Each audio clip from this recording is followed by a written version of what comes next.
Hello friends, welcome back to our channel.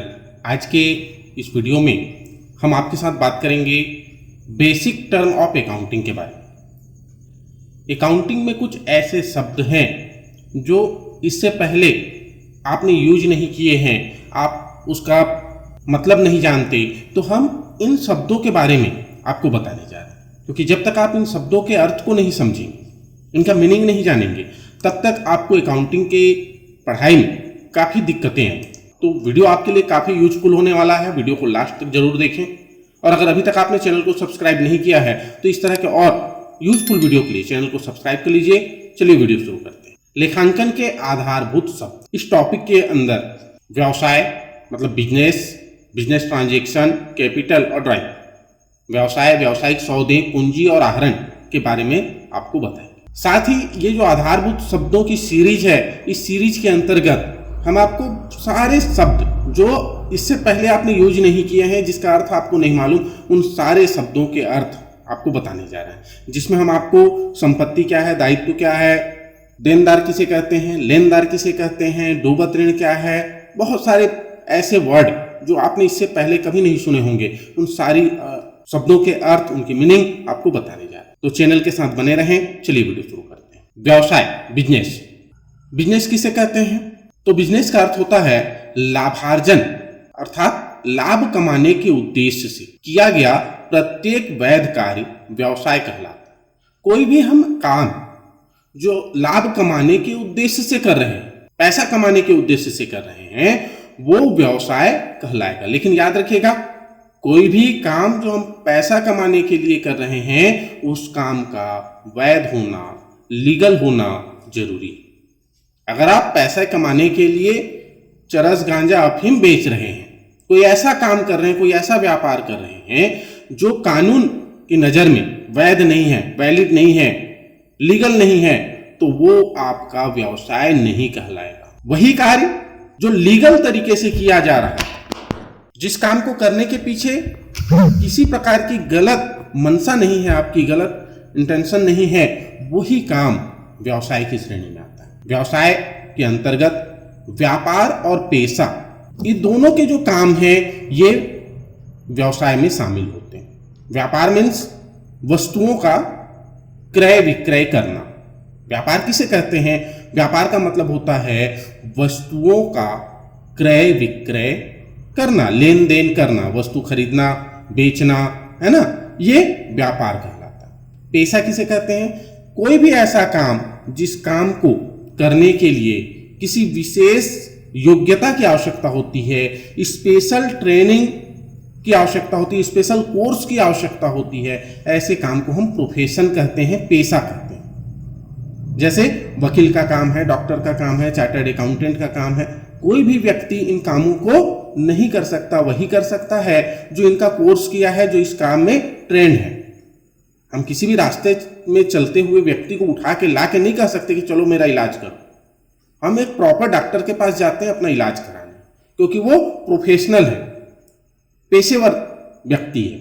तो ऐसे कार्य जिन कामों को करने के लिए किसी विशेष योग्यता, दक्षता और शिक्षण प्रशिक्षण की आवश्यकता होती है, ऐसे काम को हम पेशा कहते हैं। ठीक है, तो ये व्यापार और पेशा दोनों ही व्यवसाय के अंतर्गत शामिल होता है। प्रायः लोग क्या समझते हैं कि बिजनेस, व्यापार, उद्योग, ये सारे शब्द एक हैं, जबकि वास्तव में ऐसा नहीं है। व्यवसाय का अपना अलग अर्थ है, व्यापार का अपना अलग अर्थ है, और उद्योग, इंडस्ट्रीज का अपना अलग मीनिंग होता है। सरल शब्दों में हम कह सकते हैं कि एक व्यस्त मनुष्य की समस्त आर्थिक क्रियाएं व्यवसाय के अंतर्गत आती है।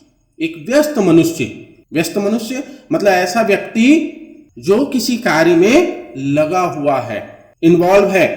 कैसे कार्य में? इकोनॉमिक कार्य में, आर्थिक कार्य में, जिससे धन कमाया जा सकता है, धनार्जन किया जा सकता है।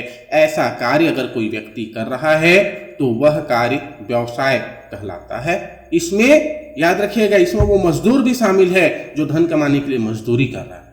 इसमें वो कलेक्टर भी शामिल है जो अपनी ड्यूटी कर रहा है। इसमें वो किसान भी शामिल है जो खेत में काम कर रहा है। मतलब जब भी हम व्यवसाय की बात करते हैं तो उसमें वो समस्त लोग आ जाते हैं, सभी लोग आ जाते हैं जो किसी न किसी कार्य में लगे हुए हैं, आर्थिक कार्य में लगे हुए हैं। कोई बैठ के टीवी देख रहा है और कहेगा कि मैं काम कर रहा हूं, टीवी देख रहा हूं, तो वो उसका व्यवसाय नहीं है। कोई ताश खेल रहा है और कहेगा कि मैं काम कर रहा हूं, तो वो उसका व्यवसाय नहीं है। आर्थिक क्रिया होनी चाहिए, ठीक है, जिससे धन कमाने के लिए कोई व्यक्ति उसमें लगा हुआ है, तो वो व्यवसाय कहलाता है। क्लियर है? व्यवसाय समझ में आ गया। अब आगे देखते हैं व्यावसायिक सौदे किसे कहते हैं। Business transaction.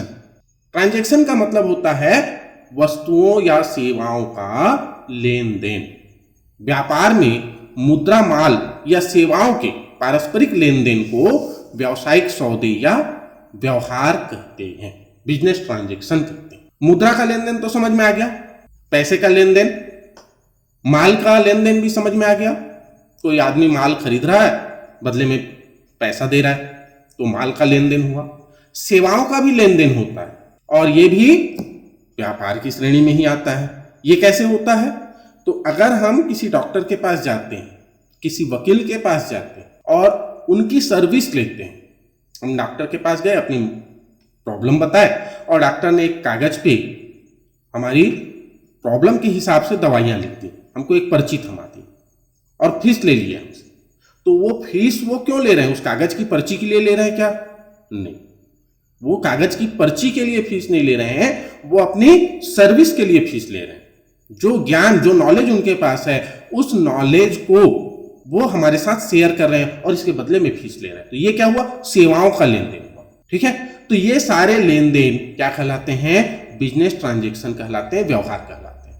ये दो प्रकार के होते हैं, नगद और उधार। हमने तुरंत पैसा दे दिया और सामान खरीद लिया या कोई काम करा लिया, तो ये नगद सौदा हो गया। हमने काम तो करा लिया, सामान खरीद लिया, लेकिन अब पैसा नहीं दिए, एक हफ्ता बाद देंगे, 4 दिन बाद देंगे, 1 महीने बाद देंगे, तो ये सौदा क्या होगा? उधार होगा। क्लियर है? चलिए आगे बढ़ते हैं। आगे देखते हैं व्यापार का स्वामी कौन होता है। बस जानने के लिए तो आप सभी को मालूम है कि व्यापार का मालिक कौन होता है, लेकिन जब कॉपी में लिखने की बारी आएगी तो प्रॉपर किस तरह से आप उसे कॉपी में लिखेंगे, एग्जाम हॉल में उसे कैसे आप लिखेंगे, ताकि जो एग्जाम चेक का पेपर चेक करने वाला है उसे किसी प्रकार से कोई दुविधा ना हो और वो आपको अच्छे से नंबर दे सके। देखिए, प्रोप्राइटर कौन होता है? व्यापार में पूंजी लगाने वाला और व्यापार के लाभ हानि को वहन करने वाला व्यक्ति व्यापार का स्वामी होता है। जो पैसा लगाएगा व्यापार में और व्यापार से होने वाले लाभ हानि को जो खुद वहन करेगा, उसकी जिम्मेदारी लेगा, वही व्यक्ति व्यापार का स्वामी कहलाता है। अब ये स्वामी कैसे हो सकते हैं? एक स्वामी वाला कोई व्यापार है जिसका एक ही मालिक है, तो ऐसे व्यापार को हम एकाकी व्यापार कहते हैं, ठीक है, वो एकाकी व्यापारी कहलाएगा। और एक से अधिक मालिक वाले व्यापार को साझेदारी कहते हैं, जहां पर 2 या 2 से अधिक लोग हों और मिलकर व्यापार कर रहे हों, तो वो व्यापार पार्टनरशिप व्यापार कहलाएगा, ठीक है। और जहां बहुत सारे मालिक होते हैं जो खुद काम नहीं करते, उनकी ओर से दूसरे लोग काम करते हैं, तो ऐसे व्यापार को हम कंपनी कहते हैं। आगे आप डिटेल में इन सब के बारे में और पढ़ेंगे। नेक्स्ट है कैपिटल, पूंजी। पूंजी क्या है? तो पूंजी धन का वह भाग जो पुनः धन कमाने के उद्देश्य से व्यापार, वाणिज्य या उद्योग में विनियोजित किया जाता है, पूंजी कहलाता है। धन का वह भाग जो पुनः धन कमाने के उद्देश्य से, मतलब आपके पास जितना भी मनी है, जितना पैसा है, वो सारा का सारा पैसा आपकी कैपिटल नहीं है, आपकी पूंजी नहीं है। उस पूरे धन में से, उस पूरे मनी में से आपने जितने का यूज फिर से कमाने के लिए किया, तो वही फंड, वही मनी आपका कैपिटल कहलाएगा, पूंजी कहलाएगा। मान लेते हैं आपके पास 2 लाख रुपया है और उस 2 लाख रुपए में से आपने 1,50,000 रुपए किसी व्यापार को शुरू करने में लगाया। 1,50,000 रुपए से आपने व्यापार शुरू किया, तो आपकी पूंजी कितनी होगी? 1,50,000 रुपए होगी, 2 लाख रुपए नहीं होगी। 2 लाख रुपए का वह भाग जो पुनः धन कमाने के उद्देश्य से, तो कितने भाग को आपने लगाया? 1,50,000 को लगाया, तो 1,50,000 रुपए आपकी पूंजी होगी और बाकी बचा 50,000 रुपए है वो आपकी तिजोरी में रखा हुआ है वो आपकी पूंजी नहीं कहलाएगी। विनियोजित करना मतलब लगाना, किसी भी व्यापार में, व्यवसाय में, उद्योग में, वाणिज्य में पैसा लगाना, ये विनियोजन कहलाता है। सरल शब्दों में हम कह सकते हैं मालिक द्वारा अपने व्यापार को शुरू करते समय, मालिक ने व्यापार शुरू करते समय जो भी धन, वस्तु या संपत्ति व्यापार में लगाई है, जरूरी नहीं कि वो पैसा ही दे, कभी कभी पैसे की जगह वो क्या दे सकता है, उसके पास अगर वैसे ही वस्तु है जिस वस्तु का वो व्यापार कर रहा है तो वस्तु लगा सकता है, संपत्ति लगा सकता है। तो ये सारी चीजें जो व्यापार शुरू करते समय मालिक लगाता है तो उसे हम क्या कहते हैं, पूंजी कहते हैं। अगर व्यापार शुरू करने के बाद, एक बार व्यापार शुरू हो गया उसके बाद फिर से पैसे की जरूरत पड़ी और पैसा चाहिए और मालिक और पैसा देता है व्यापार को, तो ये अतिरिक्त दिया गया धन भी क्या कहलाएगा, पूंजी ही कहलाएगा। अब पूंजी का वर्गीकरण, पूंजी कितने प्रकार के होते हैं? तो देखिए पूंजी 3 प्रकार की, फिक्स्ड कैपिटल, स्थायी या अचल पूंजी। ऐसी पूंजी जो फिक्स्ड है, स्थायी है, वो फिक्स्ड कैपिटल कहलाती है। कैसी पूंजी फिक्स्ड होगी? स्थायी संपत्ति क्रय करने में लगाई गई पूंजी। ऐसी पूंजी जो स्थायी संपत्ति को खरीदने में लगा दी गई। एक व्यापारी पैसा लगाकर व्यापार शुरू करता है तो वो पैसा वो अपने घर के तिजोरी से निकालकर दुकान के तिजोरी में तो नहीं रखता, क्लियर है? अपने अलमारी से निकाल के बैंक की अलमारी में वो पैसा को रखने के लिए व्यापार नहीं कर रहा है, उस पैसे से और पैसा कमाना चाहता है, तभी वो पूंजी कहलाएगा।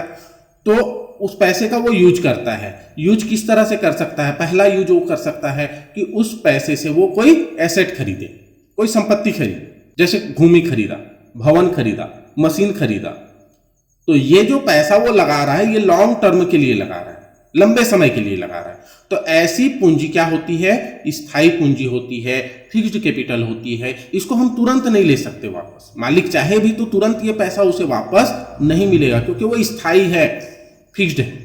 दूसरा होता है अस्थायी या चल पूंजी, फ्लोटिंग कैपिटल। ये क्या होता है?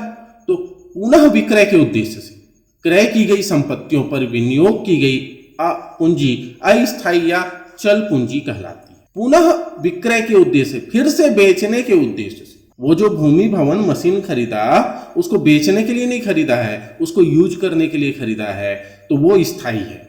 अस्थायी क्या है? ऐसी संपत्ति क्रय करना जिसको फिर से बेचना है, पुनः विक्रय के उद्देश्य से क्रय की गई संपत्ति, तो उस पे जो पैसा लगेगा वो पैसा अस्थायी या चल पूंजी कहलाता है। जैसे स्टॉक मतलब जिस वस्तु का हम क्रय विक्रय कर रहे हैं, तो इसके अंतर्गत जो सामान होगा वो सामान अस्थायी या चल पूंजी के अंतर्गत आएगा क्योंकि उसमें जो पैसा लगा है वो इसी श्रेणी का पैसा है। तीसरा और अंतिम होता है कार्यशील पूंजी, वर्किंग कैपिटल। अगर जैसा कि हमने एग्जाम्पल लिया था, आपने 1,50,000 रुपए से व्यापार शुरू किया, तो मान लेते हैं कि उसमें से 70,000 रुपए आपने स्थायी पूंजी के रूप में विनियोग कर दिया, इन्वेस्ट कर दिया, उससे मशीन खरीदे, है ना, एक बिल्डिंग खरीदे और अपना दुकान शुरू किया। कुछ आपको रॉ मटेरियल चाहिए, ऐसी वस्तुएं चाहिए जिसको आप खरीदेंगे, बेचेंगे, तो कुछ पैसे आपने उसमें लगा दिए। मान लेते हैं 50,000 रुपये आपने उसमें लगा दिया, तो कितना हो गया? 70,000 आपने स्थायी पूंजी में लगा दिया, 50,000 रुपये अस्थायी पूंजी में लगा दिया, तो हो गया 1,20,000 रुपया। अब बचा 30,000। 30,000 क्यों बचाया आपने?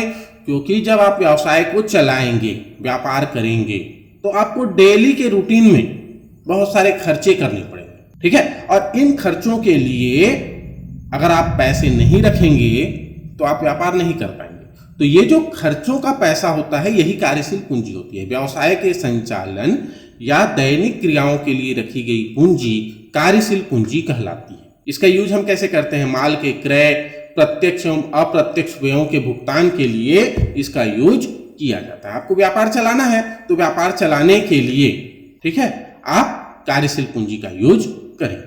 तो इस तरह से ये पूंजी 3 प्रकार की होती है, स्थायी, अस्थायी और कार्यशील पूंजी। नेक्स्ट है आहरण।